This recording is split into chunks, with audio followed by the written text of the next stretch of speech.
Hey, what is up guys? Vulkan in the house, back at it again with another video. Today we are going to be going over the qualifiers for the Red Bull tournament. If you follow my Twitter closely, I posted like literally yesterday. I qualified for the Red Bull tournament, which honestly I only had to beat like 5 people to qualify it or qualify for it. But so it wasn't really like a super hard tournament. But I actually did surprisingly like face some pretty good players. The only player who like hasn't hit 7K that I faced was this dude. I don't know who he is, but I faced the Boss Hay. I faced Aw Crap, professional player on Immortals. And I faced Matt. I think that Matt is actually like, there's no way this is his main account because he played really well. He has a 12 win. And he only has 2,475 cards won. Like, if you look at a 12-win Grand Challenge, you win, like, at least 1,000 cards from a Grand Challenge. So this means he's done, like, 2 Grand Challenges and won both of them, probably. So, yeah, that's kind of crazy. There's just no way this is this dude's main account. But he played well, and then I faced Venom, who I don't really know if Venom is, like, a well-known player. Like, I don't know if any of you would really even know who he is. But he is a really good player who is not 16. He's like 15 and 8 months old or something like that. So, and he actually qualified because technically all you had to do in this tournament was get top 4 to qualify. And I got number 1, but technically all you had to do is get top 4. So Venom got top 4, but he's not old enough because you have to be 16 to go to live events, which it kind of stinks. You have to be 16 to go to live events. But at the same time, there's some people who really just aren't that mature underneath 16, and they could cause some issues.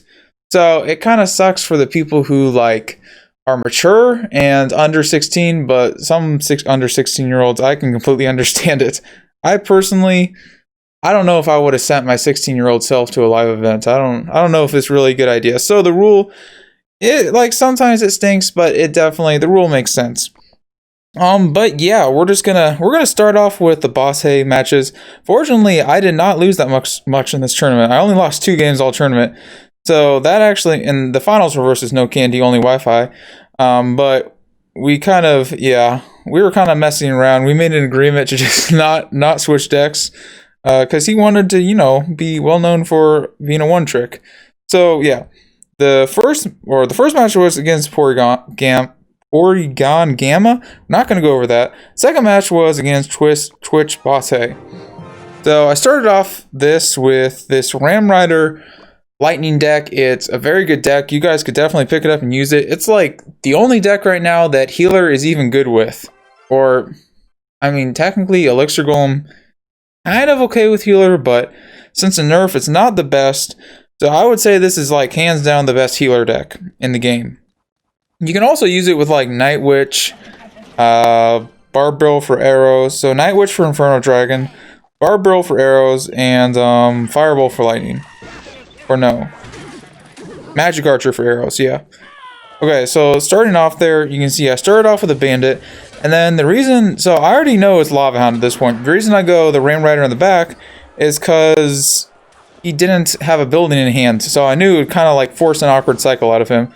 Because the only thing he can really do is like play Barbarian same lane, and even that is still going to get a charge on his tower without, you know, like I knew his deck because he literally played this deck also like a game before he faced me. So I wasn't really surprised by anything he'd done so far. So here I play Healer, just kind of split up his push because I know if he goes like Lava Hound at the bridge, I can always kite the baby dragon with a Bandit. So there's really no issue there I have to worry about. And then if he went Lava Hound, I would just kite it, and I would just go all in on the right lane, and I could just arrow his Lava Hound when it pops. So that'll be a really bad play for him if he were to go Lava Hound in the middle, or in front of the baby dragon, but he didn't do that. So there you can see, I actually used the Barb Barrel on the Goblin Brawler, even though I would have liked to use it on the Barbarians, but there really wasn't, like, I didn't have anything else in hands for the Goblin Brawler, so I kind of had to use it on that. There you see, I kind of had to sacrifice a Healer, but since they're both counter pushing and usually air troops, or he didn't have any like counters in hand really. So it was a safe play to kind of just spam at the bridge because he didn't really have any good like positive elixir trade ground answers in hand. So here I go Ram Rider on the back. I feel like you could make an argument that I could have Ram Ridered at the bridge there. I don't remember if he had Barbarians in hand, but if I did Ram Rider at the bridge, I think Barbarians can actually fully counter the Ram Rider. So maybe I should have just played it like a Hog Rider, but I decided to go in the back. Not that much of a difference. Maybe if I was like a one trick with this deck, I'd know the perfect scenario. So there, he actually, he posted on Twitter, he thought that I had Fireball in my deck, so he decided to play the Inferno Dragon, instead of the Barbarians. But the safe play, I mean, he probably, well, did he know my deck? I don't know. This deck is more popular with Lightning right now, so I guess he just didn't realize that. Not that many people are really running it, or if they have Fireball, then they're probably running it with Witch, but I guess he just wasn't thinking there. So that was good for me. I don't even know if it would have mattered. Here I get a nice defensive Lightning. I kind of have an awkward hand. Like you can see, I really had nothing to play there. So I kind of just suicided Bandit. Not the best Bandit, but I kind of had to play it because I just had to cycle to my arrows, right? So here you see he's playing the... What is it? The Goblin Cage? I don't even know what I do. Yeah, so I go Inferno Drake in the same lane. And that's kind of a risky play. I mean, because now he can Lava Hound and just ignore that. But I figured that my defense was solid enough. Like, I figured since I had arrows, he probably wasn't going to take my tower, so it wasn't really necessarily that risky. But you can kind of see this defense gets a little bit sketchy just because I cycled my Inferno Dragon. So I could see that being like a mistake. Usually when you have Inferno Dragon, you never want to cycle it unless they're playing Lava Hound or unless it's versus like a baby dragon. So maybe the healer should have been there, should have been cycled instead of the Goblin Cage, because you can see that he gets a ton of damage from my tower. But hey, not that big of a deal either way. Either way, I was going to have an awkward cycle. So here he goes Lava Hound to the bridge, so I just go with a high Barb Barrel. In this matchup, you're kind of, since I don't have a Fireball, I kind of have to save the Fireball for the Barb Barrel for the Barbarians. Like, that's kind of what I'm saving it for every single time. So I'm kind of not really ever cycling my Barb Barrel. You can kind of see here, all I have to do is cycle to a Lightning and I win the game. So, yeah, GG. So this next matchup is going to be, I'm running the same deck back again.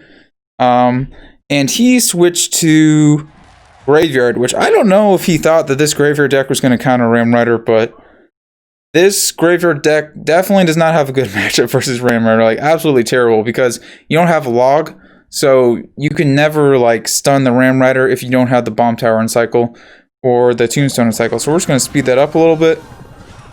I didn't want to make the first play because I had, like, all the cards in my hand were 4 elixir, so it just didn't really make sense, and I could have wasted my arrows. I think I would have, if I had to make the first play, I might have also just gone with my healer. It's not like the worst turn play. It's also not the best.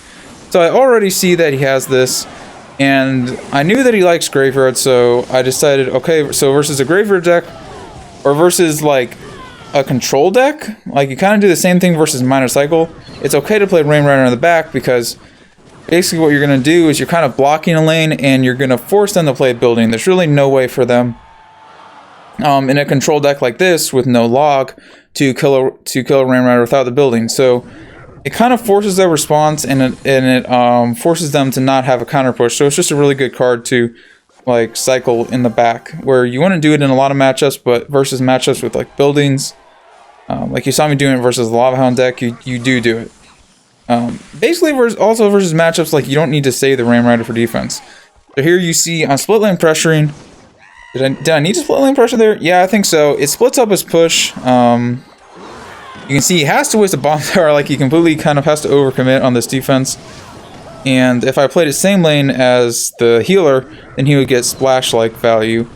So you might see me playing that same lane later when I have more troops down, but just in that situation, I think the split lane pressure made sense. So here, I know he's going to activate the King Tower, but... So I go Barb Barrel, actually, so that was good Barb Barrel by me. I thought about just going all in at the bridge, but I knew he had, like, a knight in hand, and he was just going to be able to defend easily. So sometimes you can punish them when you know they're going to activate your King Tower, but there it would have just been, like, really stupid for me to try to punish him. Instead, I'm just cycling. I'm always going with the Inferno Dragon, same lane as the Baby Dragon, because it's always going to win in the 1v1 battle. So here he starts going aggressive. I think this is actually a big mistake on his part. Like, you can't go aggressive. You have to wait for me to go too aggressive, and then you have to go with the counter push in this matchup. But he started trying to go with the Graveyard cycle, and versus Bridge PM, that's just not going to work. You can't win on chip damage versus Graveyard. You have to win on a counter push. And plus, I mean, I have a pretty good matchup, don't get me wrong, but you're not going to win by doing that. So I'm just kind of split lane pressuring here. Now that it's like double elixir, I can kind of start spamming a little bit more, especially with the healer. So you kind of have to think, the healer is kind of like a lumberjack. Like, you get down the healer first, and then you can kind of spam troops with it, and it just makes all the other troops that you're spamming more powerful. So usually when a healer crosses the bridge, and if you're up in elixir, you kind of just go all in. Like, that's kind of the way that you think about this deck. I think I also had a ladder video like on a really similar deck to this, so you can go and watch that. It was like, I did it like 15 days ago or something like that. But here, basically, he's not going to break through, so I just start the lightning cycle already. I think, do I even go Ram Rider there? Like, I probably could have just gone Ram Rider there even, and just defended with Barb Barrel, but I decided to play it safe. I played like all my elixir on that graveyard because I was winning, and there's just no reason to do anything risky. So here I go all in on this lane, and then I think I split lane pressure with the Ram Rider now. Yep, makes sense. This way I don't give him poison value, and especially versus like splash damage decks, it's good split lane pressure. Especially, like, you don't really split lane pressure as much with the Ram Rider as with the Battle Ram. And you can actually see I got more damage on the right side than the left side. So I just start going, like, all in the same lane. I go Ram Rider opposite lane to force out a bomb tower to deny the tornado value. And it's working out pretty well. I mean, it's down to triple elixir now. So I do have to be careful. This is where he could really make something happen if I mess up. I kind of blocked the bridge. You can see he stacks a bunch of troops here. Like, this is what he should have been doing way earlier in the game. Of course, he didn't have elixir to do it earlier. But you have to stack troops before. But I just get a really nice lightning off. And basically, he's not going to be able to do anything. And the game is over. And one thing I should comment, like, healer is really good versus graveyard. Because if he's going to poison the healer, or poison the bandit, or use an offensive poison, the healer's just going to heal it up. And he didn't ever make that mistake, so that was well played on his part. Never offensive poison versus a healer. That's like really the important thing, because if you do, you're just going to waste a poison and it's going to do absolutely nothing. Next up, we faced Crap, and I don't know what Crap's thought process even was. I was like, why is he using Golem? Oh, no, I know what it was. He was using Golem probably to counter Mortar and like counter wall breakers. When I played this matchup, I was confused at first. I was like, I didn't really expect him to play Golem. Golem normally, actually, Lava Hound low-key might counter Golem, but traditionally Golem used to counter Lava Hound, but maybe this version counters. But either way, it's a close match, so it's definitely worth going over. Normally, you don't want to make the first play, but I was like, okay, either he's playing Lava Hound or Golem. There's no way he's waiting this long, or he's playing Graveyard. So if he's playing any of those decks, I can just tower trade. So I decided to go Lava Hound first play, just because I knew the types of decks that Crap liked, and I just was thinking, I don't think there's any way he's waiting this long with like a quick cycle deck that can punish me. So I started Lava Hound in the back. Fortunately for me, he has an awkward hand, which is exactly what I was hoping for, and might have low-key even won me the game. I don't know if it really mattered that much. Here you kind of see I go all in. I'm just trying to like punish his awkward hand as much as possible. I think, what does he do here? Yeah, he goes with a bomb tower. I think here I was debating, like, do I go with a baby dragon at the bridge?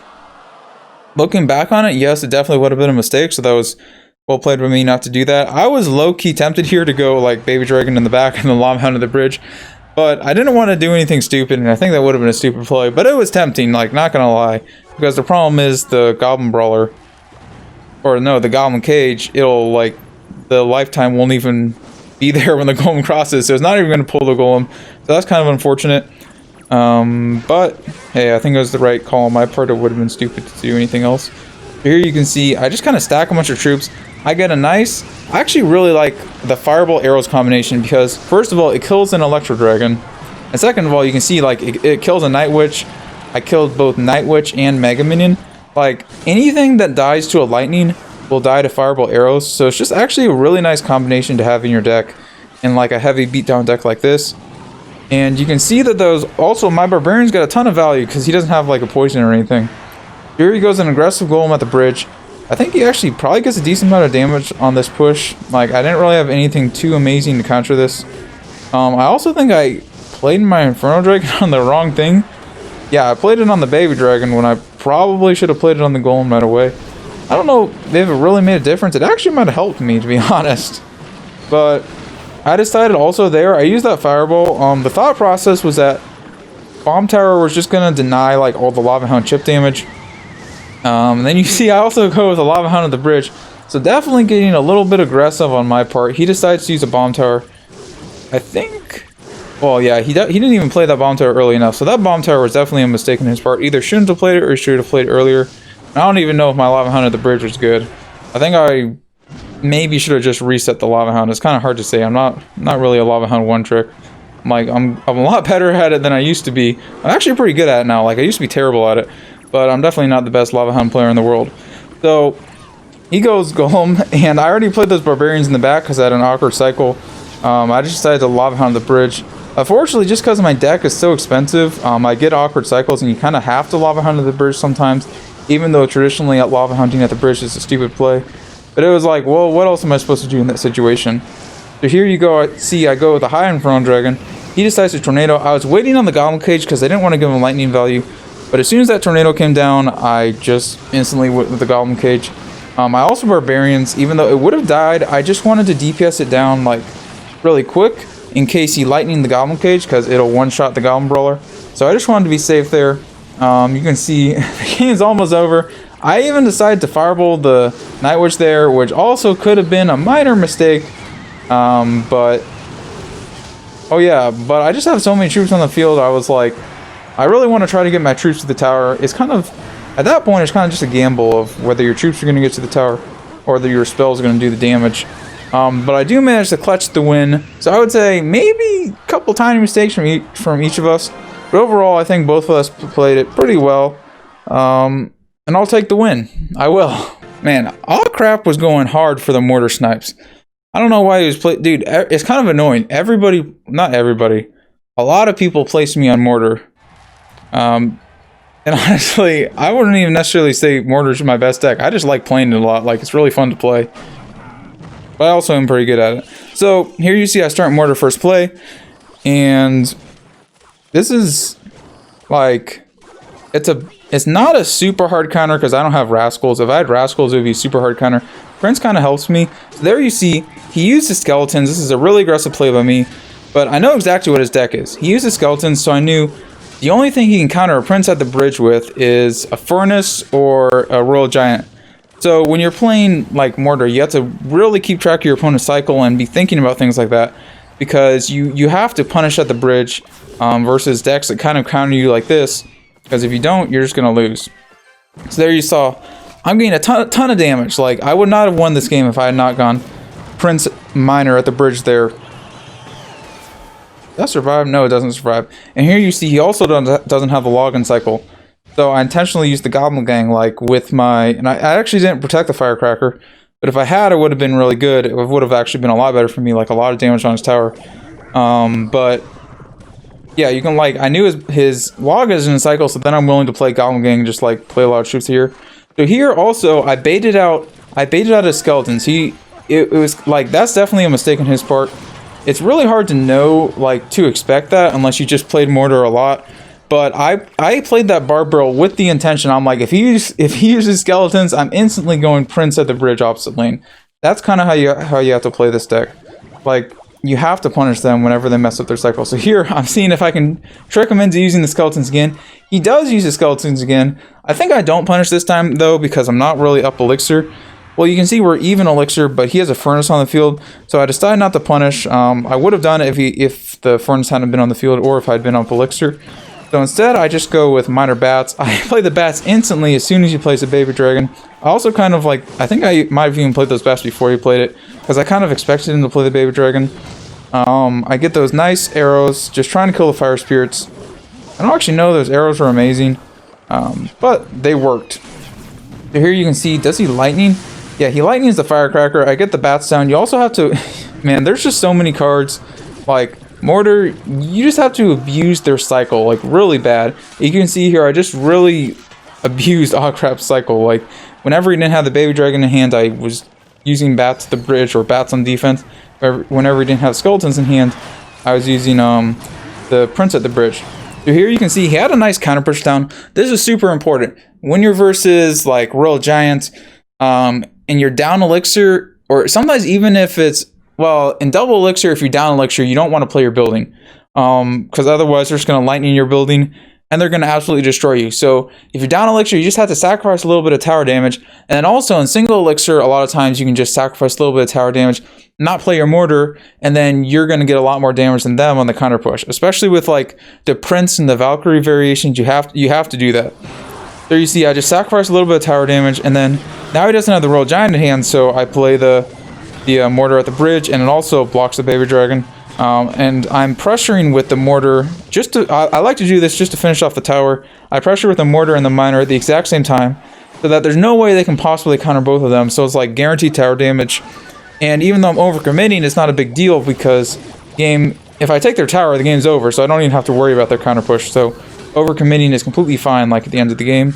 And there you can see I win versus not the easiest matchup in the world, but it's also not impossible if you play it well. That's the thing I love about Mortar. You can pretty much outplay anything if you play it well. Unless they also play perfectly, then you're not going to outplay them. But if they make like one or two mistakes, you can outplay them. So this next game, man, do I even show this? This video is going to get long. Okay, I won't show the Hog Earthquake game because that's a joke. I think I will show this game. This is going to be the first loss that I show versus Matt, the guy who, I don't think this is his main account, but I have no idea who he is, so maybe it is his main account. But if it is, then he's amazing. Or maybe he like got his account banned. Who knows? There's so many options for who Matt could be. But there you can see I started the Magic Archer in the back. I play my Dark Prince so that it counters or pulls the bandit from the opposite lane, and then it counter pushes in the same lane as my Magic Archer. I use the Electro Wizard to protect my Magic Archer. So with Magic Archer, you kind of treat it like a princess. Like, you always try to protect it. And here, I was like, Fisherman is terrible versus Ewiz. I wasn't even sure. Maybe I should have just snowballed that. But I decided, I think I should have Fisherman. Yeah, I think I should have snowballed that. I think that would have been the smart decision. I should have snowballed, and then I should have just Pekka in the back, because in the Pekka mirror match you can Pekka in the back. And then also I would have had Fisherman in hand, even though I already knew that this is like the variation he liked playing of Pekka. If he had Battle Ram, it would have been better to have Fisherman in hand, so I definitely should have snowballed there. Like a tiny mistake by me, but it didn't really end up mattering. But just in general, the snowball would have been the better play there in the Pekka mirror match. So here you can see, I think I go with, yeah, I think there I also should have snowballed again, like, just so that I can cycle to Pekka quicker, because I kind of want to outcycle his Pekka, so that it puts him, like, in an awkward situation.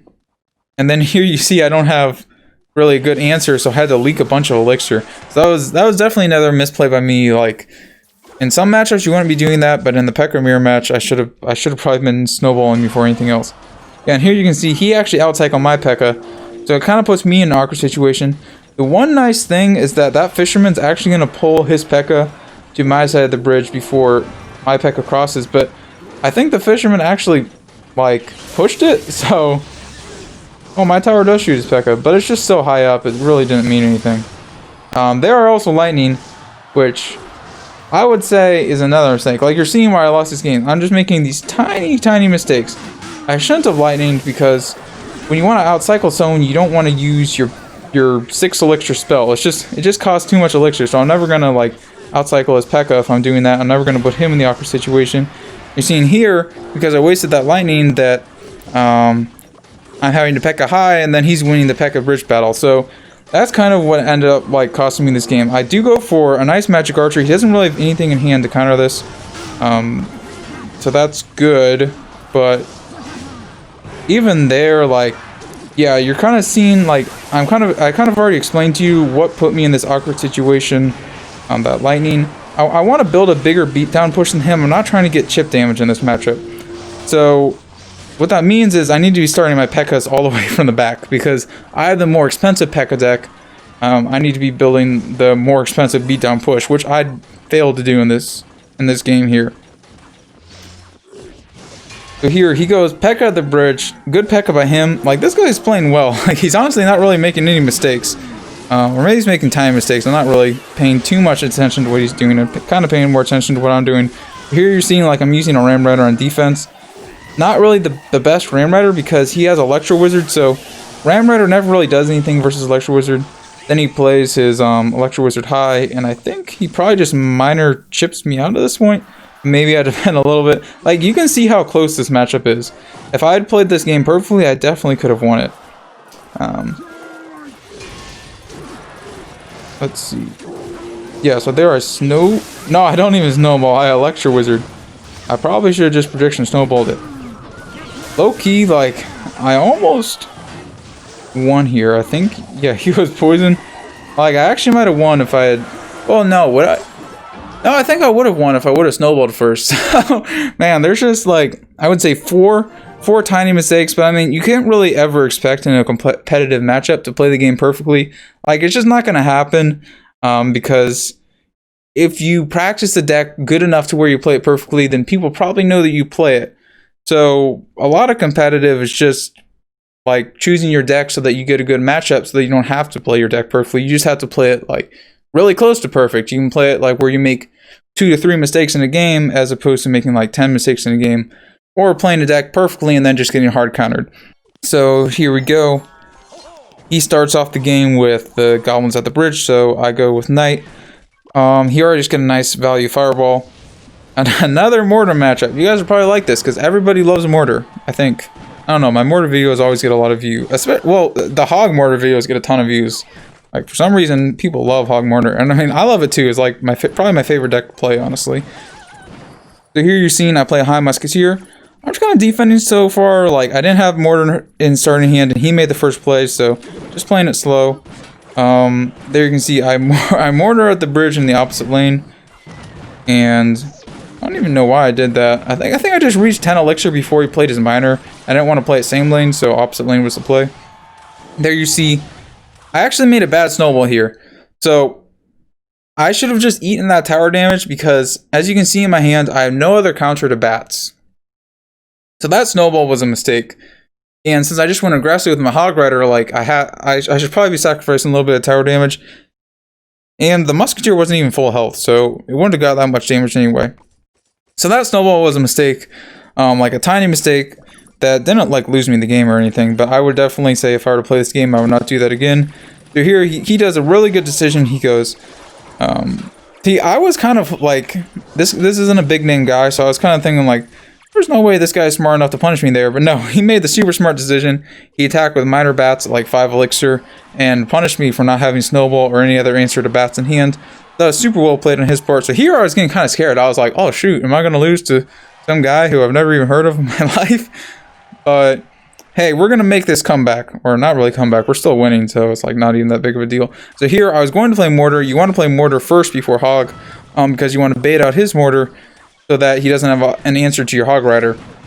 But since he played the Goblins, I decided just to use a defensive Hog. I go with an offensive Mortar, kind of forcing out the Valkyrie.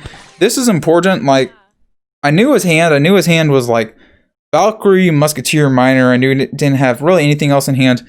So he has to play his Valkyrie early, and what that means is that unless he like makes an insane timing, like plays it super perfectly, the Musketeer is not going to cross the bridge. So that's exactly what I was hoping would happen. And here you see the Musketeer is killing like half. Yeah, it takes, well, it almost completely kills the Valkyrie. I mean, obviously the Mortar hit at one time, and then here he makes another tiny mistake. He actually, I kind of thought it wasn't going to be high enough, and then I like hovered the fireball over the Musketeer and I saw that it killed, so I decided just to attack with it and go Hog because I'm at 10 elixir, and if I play Musketeer in the back or Goblins, I'm just giving him like spell value. I want to save Goblins for his miner. The Hog's definitely the play there. And also, yeah, I play so this deck, the deck that he's using, it doesn't really have good answers. It's not like a Barb Barrel or Fireball or anything. So playing a Musketeer versus a Mortar is like always a good play. Here you can see I mortar at the bridge. I kind of just decided to ignore the Valkyrie because that tower has so much HP on it and the game's almost over. So I got the win versus Matt. GG to him. That puts me at, so far in this tournament, this is my 3rd win. No, I'm already qualified at this point, yeah. So this qualified me. Okay, so how it works is finals of USA are going to be in LA, and then whoever wins, like out of the 8 people who go to LA, gets to go to the World Finals in Spain or something. I honestly don't know where it is, but that's coming up like eventually. I don't know any details. I just know that I won. So next, when this match was just like for fun, just for winning the tournament. I don't even know if this mattered for seeding, but it definitely was a good game. I think I'm not gonna, or do I? Man, Venom's such a good player. It's like, do I show the matches? I'm not gonna show no candy, only Wi-Fi, because we were kind of messing around a little bit. So I'm just gonna show him a match versus Venom, because otherwise the video is gonna get way too long. So I start off with wall breaker splits. Good. Wall breakers is like always a good starting play. You always just, I mean, there's really no other way to say it. Just splitting wall breakers is a good play. So there you see I use my bats. Just golems at the bridge because I needed to cycle.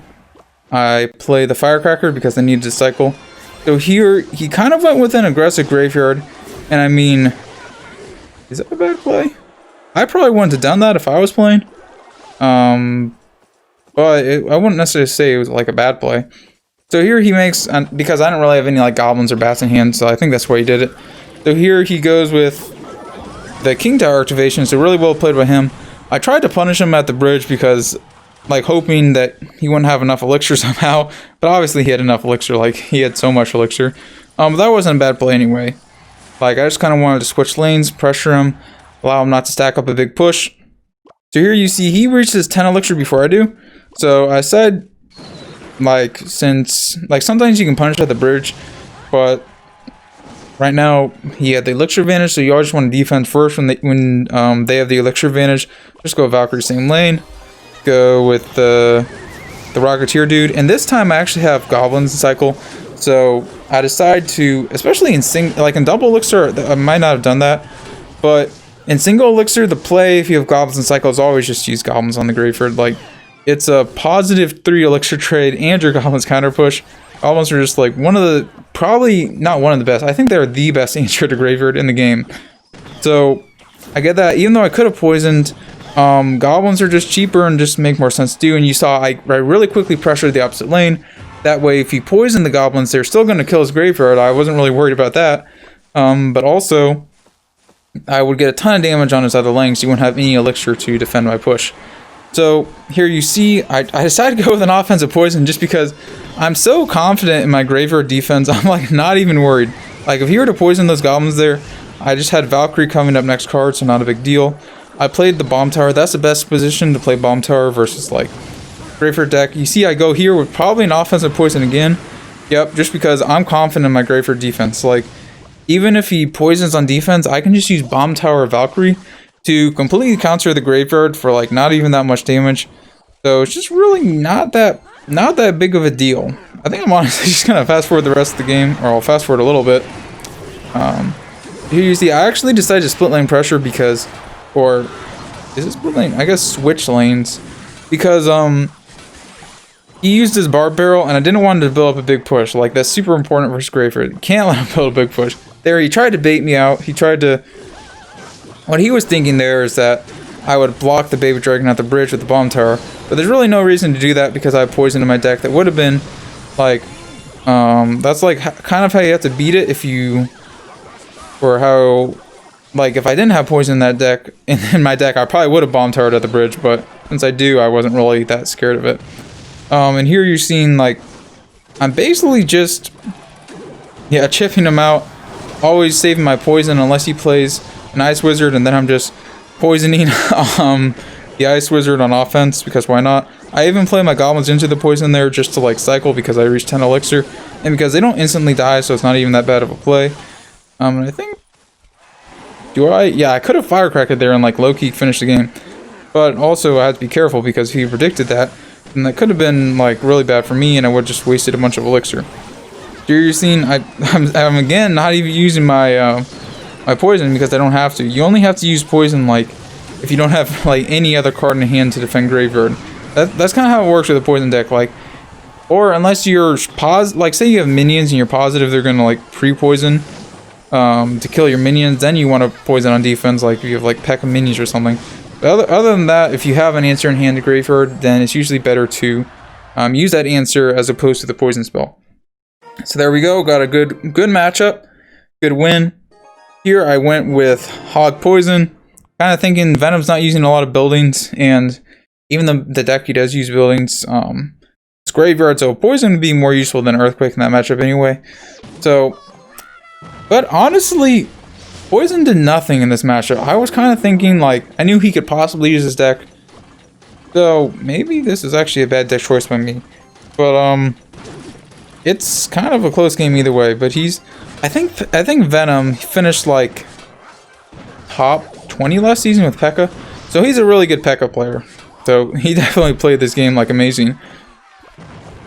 So here you see, yeah, I outcycled his Pekka, so I just go really aggressive. I use my snowball since I outcycled his Pekka. Definitely wouldn't have done that in single elixir if he had Pekka in hand. But you see, like my Hog only got one hit on the tower, so that's like super amazing defense on him. He's always what he's always doing is like saving the Electro Wizard Bandit from a Hog Rider, because that actually completely denies a Hog Rider as long as something else is played. So there, he plays Pekka in the back because he knows I don't have Hog Rider in hand. I intentionally musketeered the opposite lane, kind of hoping he would do that. But then he does a really smart defensive poison. If he hadn't poisoned there, I was gonna go like all in on that push. But he did poison, so well played in his part. I knew here that he doesn't have like a zap in his deck because he's playing the minor. I mean, he's just playing it without zap, and I've seen this deck before. So I played the Inferno Tower really close. What this also does is it denies like the minor, because that Inferno Tower is going to hit any minor played on the tower. So that's normally you wouldn't do that Inferno Tower placement, but versus this variation, it's a good placement to do. So here he goes, yeah, Barbarrel the bridge. I'm honestly curious if I even made any mistakes in this game, because he definitely played it super well. Here you see I'm going Musketeer again in the opposite lane because I don't want to give him poison value. Low-key, maybe I should have played... This is the thing I wasn't sure of when I was playing the game. Like, another thing I could have done is just tried to like stack defensive Inferno Towers or something instead of cycling Musketeers. But normally that's not really a good play, so it just didn't seem like the smartest thing in the world to do. You're seeing now this double elixir. I'm going to start playing like my high Musketeers. Yep. You pretty much do that versus most decks in double elixir because the deck cycle is so cheap that if you play the Musketeer low, like behind your King Tower, you're just gonna have to like play Hog in the back or something. So with Hog cycle and with most cheap decks, you kind of have to just play your Musketeer high in double elixir. Here you see I'm going Hog at the bridge. Like, this is a good Hog by me because he didn't have enough elixir for Pekka. But you see the Hog Rider still only gets one hit on the tower, and honestly, like, I was shocked. Like, I was like, dang, this Hog's gonna do some damage. And then it just died, like, super quick. So I didn't really outcycle him, but I had an elixir advantage, so I go with another Hog at the bridge. I Skeletons, trying to kind of block that Pekka so I didn't get too much damage. Or didn't kill the Musketeers quickly and, like, survive with less HP. Here you see I Knight. Like, that was not... I thought that Knight would actually pick up the minor, but somehow it didn't. Here, I think this might have been the point where I should have like started poison cycling. Like, I probably should have just poisoned there instead of going with the Inferno Tower and then just cycle to a Musketeer to kill the baby dragon. Here you see I do decide to go with the poison. He actually plays a bad minor like into my poison or into my Inferno Tower. I think he did it because he thought I was going to predict the back, so he just wanted to be like unpredictable. That's kind of a smart play by his part. Here you see again I don't catch his minor, so he gets more tip damage on my tower. And the problem is here I can never really like... This is like another matchup where having Ice Golem would help, because playing the Knight, like a Knight Hog Rider, isn't really going to do that much versus the Pekka. But if you're playing like a Knight Ice Golem, then it like slows down the Pekka a lot. So your Hog's gonna get like 2 or 3 hits on the tower, so it just works a lot better than going with Night Hog Rider pushes. It's also just cheaper. So it's like cheaper and it's more effective. And there you see he barely gets to win, so a close game, well played by him.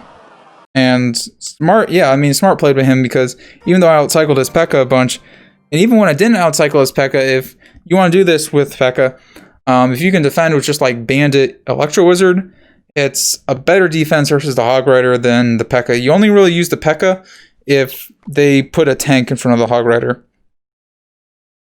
So yeah, we'll go over the last match of the day. I low-key just switched to the Hog 2.6 because it was like, this game didn't really matter, and I was like, I looked at it and I was thinking, well, he actually surprisingly doesn't really, like, it's not really using decks that counter Hog 2.6. I didn't really think he was going to use Graveyard or Lava Hound this game, which were like the 2 hardest counters. So I decided just to play it for fun, and I ended up getting a pretty decent matchup. But obviously he's still going to beat me if I don't play this well. So here I just go, I mean I just attack with 2.6. You can be pretty aggressive. Yep, he goes, so here he goes same lane as me, and this is interesting to note. I decided to go Cannon's same lane because what this Cannon is going to do is, first of all, he has Night Witch in his deck, so versus Night Witch decks, a lot of times you want to go Cannon same lane.